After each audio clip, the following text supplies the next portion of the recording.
With the announcement just recently that DC Studios is officially a thing and it would be headed by James Gunn and Peter Safran, and just weeks before that, the announcement that the former head of DC Films, Walter Hamada, was stepping down, we now know where he's headed, and we even know that this is a multi-year deal, and he's going to be very important in building out a future for Paramount Pictures.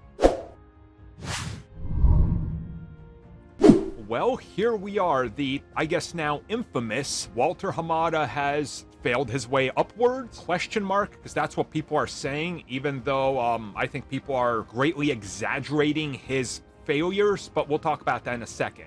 But it was officially revealed by Deadline that he signed a exclusive multi-year production deal with Paramount Pictures. Now, of course, Paramount has a ton of big franchises I think a lot of you will recognize.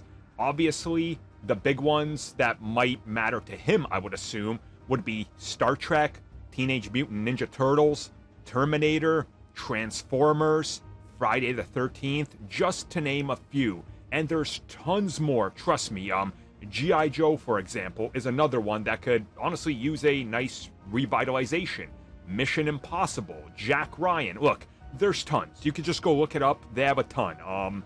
But the bigger deal here is, some people are saying that he's failed. Now, I just want to take a step back and look at the situation in reality.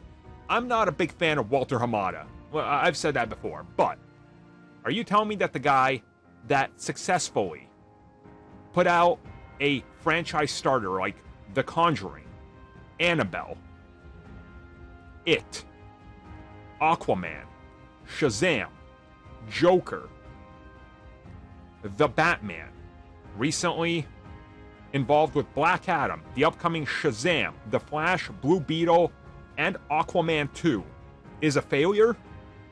Guys, come on. Come on. Look, he is going to be a great asset to another company because he knows what he's doing. And he clearly can take something with a smaller budget and produce something that, in the long run, like, I don't know, The Nun, for example, or the film Tag, which did good. Again, he can turn it into a big franchise because he seems to be more in tune than some of these other people. In my opinion, this is great because he has overseen a ton of things, and he's also going to be overseeing a ton of mainstream horror movies. Now, again, some of the films I listed are his bread and butter that he was able to pull out gold and tons of money out of and franchise potential because he's so connected to many of these people. Make no mistake about it. He's going to be fighting for some of these directors, and he's going to be offering them what WB Discovery can't. James Wan and him are real good friends. Make no mistake, he's going to make a play for him and every other actor, director, and producer that he has associated with because he's got pull.